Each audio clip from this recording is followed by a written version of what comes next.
मैं इसी लाइन को आगे बढ़ाऊं, प्रधानमंत्री नरेंद्र मोदी ने महाराष्ट्र में 19 रैली की और अक्रॉस कंट्री 206 उनके चुनावी एक तरीके से प्रोग्राम्स रहे। 80 से ज्यादा इंटरव्यू प्रधानमंत्री नरेंद्र मोदी ने दिए और अगर लोकसभा में इसके बावजूद प्रदर्शन ऐसा रहा तो ये विधानसभा में और ज्यादा रेप्लिकेट होगा क्या? और यहीं से अगली जिस तस्वीर को मैं समझने की कोशिश कर रही हूं कि राष्ट्रीय राजनीति पर इसका क्या असर दिखेगा, ये 4 राज्यों के चुनाव। जाहिर तौर पे दिखेगा और जहां से संजय जी ने खत्म किया वहीं से शुरू करता हूं।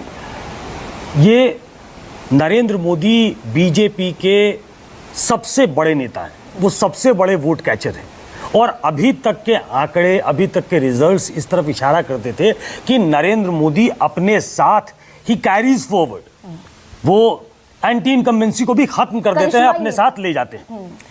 जब लोकसभा के चुनाव में वो 240 पे अटक गए और ऐसे में जब बीजेपी में जो रीजनल छत्रप हुआ करते थे वो नहीं है आज की तारीख में। पहले अगर आप एक बड़े बीजेपी नेता का नाम लेती तो बीजेपी ने ग्रूम करके कई रीजनल छत्रप बनाए थे, जैसे शिवराज सिंह चौहान मध्य प्रदेश में थे, वसुंधरा राजे राजस्थान में थी, बड़े बड़े नेता उनके अलग अलग प्रदेशों में हुआ करते थे।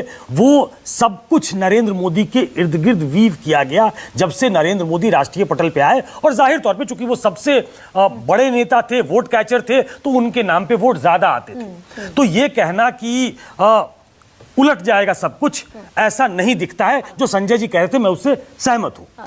और दूसरा, politics is an art of possibilities. तो जो राष्ट्रीय राजनीति की चर्चा हो रही है उसमें आगे क्या बदलेगा, उसकी चर्चा इसलिए होने लगी है क्योंकि ये 3 राज्य, ये ब्रांड मोदी जो है ना, उसका टेस्ट केस होना है कि क्या नरेंद्र मोदी के खिलाफ विपक्ष ने जो अच्छा प्रदर्शन किया एक साथ मिलके, जिसकी बीजेपी को उम्मीद नहीं थी, आशा नहीं थी, क्या वो आगे भी चलेगी? और आगे अगर चलेगी इन 3 राज्यों में तो क्या वो ब्रांड मोदी को कमजोर करेगा? अगर 3 राज्यों में नतीजे अपेक्षाकृत नहीं आते, अनुरूप नहीं आते बीजेपी के, तो वो जाहिर तौर पे बीजेपी के प्रोस्पेक्ट्स को कमजोर करेगी। मैं आंकड़े सुकेश, हमने देखा बंगाल का चुनाव हुआ था 2021 में, यहां तक कि जितने विधानसभा के चुनाव भी थे जो आप कह रहे हैं कि प्रधानमंत्री मोदी ने अपने नाम पर एक तरीके से कैरी ऑन करने की कोशिश की, वो सब भार अपने कंधों पर। बंगाल का चुनाव प्रधानमंत्री नरेंद्र मोदी ने अपने कंधों पर लड़ा 2021 में। तो ये जो विधानसभा के चुनाव होंगे महाराष्ट्र के, झारखंड के और हरियाणा के, ऐसी ही तस्वीर दिखेगी। देखिए, ये उनका शगल है। अगर हम ये समझ रहे हैं कि इन विधानसभा के चुनाव में, इन लोकसभा के चुनाव में उन्होंने बहुत रैलियां की, उनके इर्द गिर्द वोट मांगा गया, तो विधानसभा में नहीं मांगा जाएगा, ऐसा नहीं है। He is a relentless campaigner. उनका कैंपेन उसी तरीके से होगा, आपको उतने ही नरेंद्र मोदी दिखेंगे। वो 24/7 इलेक्शन मशीनरी की तरह काम करते हैं, इसमें कोई डाउट नहीं है। कहाँ दिक्कत आने वाली है, मैं कुछ आंकड़े अगर रख दूं, संजय जी हालांकि आंकड़ों की बात वो ज़्यादा करें तो अच्छा है, लेकिन जिन पॉलिटिकल रिप्रेजेंटेटिव से बात करिए तो वो एक बड़ा इंटरेस्टिंग फिगर देते हैं। मैंने एक दिन और इस कार्यक्रम में बताया था कि अगर आज की तारीख में हम महाराष्ट्र के नतीजों को देखें तो इंडिया ब्लॉक जो है वो 162 सीटों पे आगे है, जो एनडीए ब्लॉक है वो करीब 110 सीटों पे आगे है। 288 हाँ 288। आप हरियाणा चले आइए, 5-5 लोकसभा में जीते, लेकिन वहां एक स्लाइट एज कांग्रेस को है, वो 48 सीटों पे आगे है और बीजेपी जो है 42 सीटों पे आगे है। और यहां दोनों जगह सरकार चल रही है बीजेपी की, तो एक जाहिर तौर पे एक एंटी इनकम्बेंसी होती है। उस एंटी इनकम्बेंसी का एक मुजाहरा हम लोगों ने लोकसभा के चुनाव में देखा है।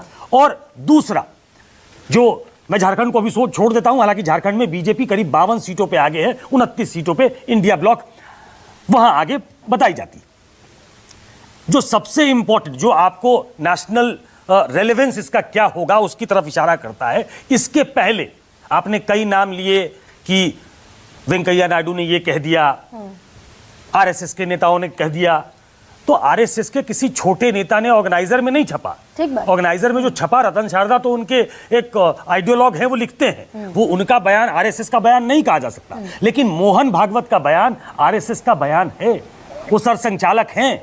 उन्होंने कहा कि सच्चा सेवक अहंकारी नहीं होता। जिस अहंकार की बात अपराजिता जी कर रही थी, वो उसको जोड़ा गया मोहन भागवत के बयान को नरेंद्र मोदी के अहंकार के साथ।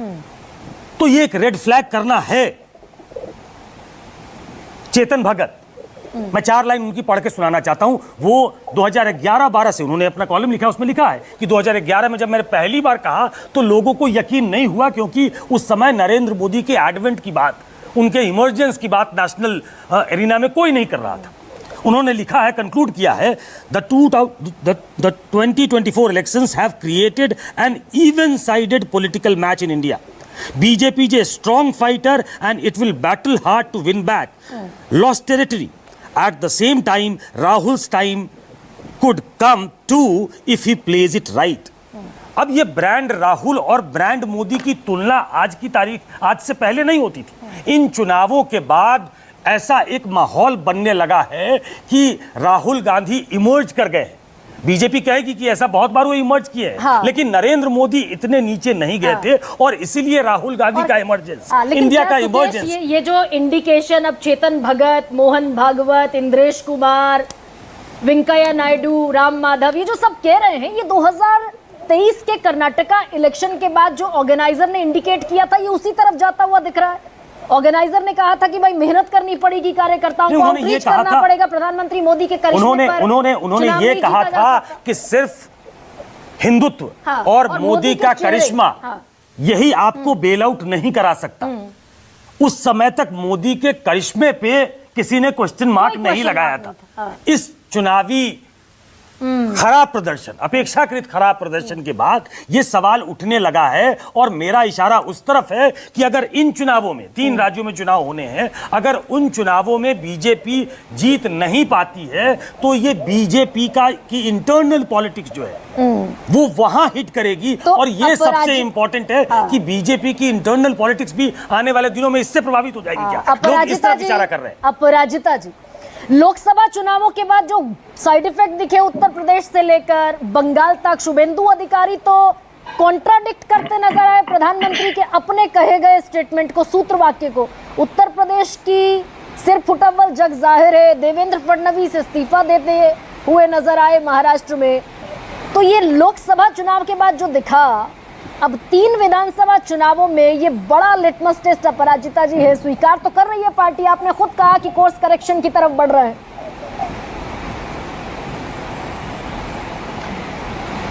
मैं आश्चर्यचकित हूँ कि जब पश्चिम बंगाल में भारतीय जनता पार्टी 3 सीटों से 77 सीट तक जाती है या फिर ओडिशा को स्वीप करती है,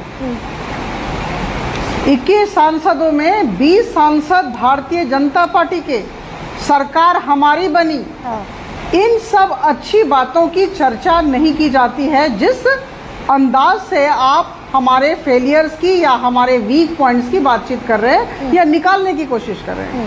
याद रखिए कि 1962 से लेकर अभी तक भारत के इतिहास में कोई भी ऐसा राजनीतिक दल नहीं है भारतीय जनता पार्टी को छोड़कर जिसने तीसरी बार सरकार बनाई हो। एक लेकिन अपराजिता जी, अरुणाचल प्रदेश, आंध्र प्रदेश, ओडिशा और सिक्किम में हमारी जीत हुई है। बेहद सरल और सहजता से बात रखती हैं, बड़ी संभ्रांत आप नेता भी हैं। लेकिन मैं विद ड्यू रिगार्ड आपके सामने छोटा सा इंटरवेंशन रख रही हूँ। आप मुझे बंगाल में ही हुआ ना मैम कि आपने 35 सीटों का टारगेट रखा था बंगाल में, और आप 18 जो आपकी ऑलरेडी कंटेस्टेड, ऑलरेडी जीती हुई सीटें थी, उनसे घटकर 12 पर रह गए। देखिए, मानती हूँ कि कुछ प्रदेशों में हमारा प्रदर्शन संतोषजनक नहीं रहा, लेकिन बहुत सारे प्रदेशों में हमने ज़बरदस्त प्रदर्शन किए, इस बात को मानना पड़ेगा और उसके विषय में भी बातचीत करनी होगी। हमने उड़ीसा का उदाहरण दिया, जहाँ से मैं आती हूँ। मैंने देखा किस तरह भारतीय जनता पार्टी की लैंडस्लाइड विक्ट्री हुई। अपराजिता जी, और दूसरा मैं आपको कह दूं, अपराजिता जी, पश्चिम बंगाल में आपको पुरानी बात इसे कह सकती है, 3 से 77 तक हम गए। अपराजिता जी, आपके प्रदेश में बहुत अच्छा परफॉर्मेंस हुआ है, आपके मुख्यमंत्री बने हैं, वो लैंडस्लाइड परफॉर्मेंस है, वो बहुत अच्छा है। लेकिन हम जिन राज्यों की चर्चा कर रहे हैं वो मूलतः 3 राज्य हैं जहां आपका परफॉर्मेंस खराब हुआ है। आप 42 से 17 पे आ गई हैं लोकसभा के चुनाव में, आप 10 से 5 पे आ गई हैं, आप 12 मानती से हूँ। 9 पे आ गई है। उन्हीं मानती राज्यों की हूँ, चर्चा कर मैंने रहे मना हैं नहीं कि किया। वहां असर दिखेगा क्या और वो नेशनल पॉलिटिक्स पे असर डालेगा क्या, सवाल ये है। नहीं, मैं मानती हूँ, मैंने कहा देखिए यही तो खासियत है हमारे दल की कि हम हवा में नहीं रहते, हम ज़मीन पर रहते हैं। और लगातार अभी भी मैं जब आपसे बात कर रही हूँ, हमारे दो बड़े नेता आदरणीय अमित शाह जी और आदरणीय नड्डा जी चेस बोर्ड पर बैठे हैं, तो हमें निर्देश आते हैं और हम काम कर रहे हैं। लेकिन मैं आपको बताना चाहूँगी, जहाँ तक झारखंड का सवाल है, वोट शेयर अगर आप देखें तो भारतीय जनता पार्टी की 44.6%, कांग्रेस 19%। तो आप वोट शेयर भी देखें, सीट की बात तो अलग है, मानती सीट्स हूं कॉन्टेस्टेड पे हमारा डिपेंड करता है प्रदर्शन मैडम, खराब हुआ है, वो तो लेकिन कन्वीनियंट, उसमें वो तो सीट कन्वीनियंट में आंसर है। कैसे इजाफा हो, हाँ। नहीं लेकिन सीट में कैसे अपराजिता जी- इजाफा हो, इस दिशा में हम कार्यरत हैं। अपराजिता जी, ये आपने स्वीकार किया कि कोर्स जी। करेक्शन की तरफ पार्टी बढ़ रही है, लेकिन अतुल लौंडे पाटिल, ये कोर्स करेक्शन आपके यहाँ भी जरूरी है? आपके विधायक लोकसभा चुनावों के ठीक बाद क्रॉस वोटिंग करते हुए नजर आए और आपकी पार्टी को अंदाजा तक नहीं था कि ये सारे विधायक नहीं। बागी हैं। नहीं, कुछ लोग हैं जिनको पहले भाप हमने दिया जब था बातचीत शुरू की और वो हमारे तो ट्रैप राजिता में- जी, वो हमारे ट्रैप में जो है, अतुल लौंडे हमारे पाटिल। ट्रैप में वो हल्के से आकर भी गिर गए हैं। हाँ। तो वो तो है, वही लोग हैं मैं जो बोलूं? 5 साल से इनको मदद कर रहे थे। लेकिन एक बात मैं कहने के रह गई थी मेरी, 19 रैलीज नरेंद्र मोदी जी ने महाराष्ट्र में की, हाँ। लगभग सारी सीटें उनकी जहां रैलीज हुई वो हार गए।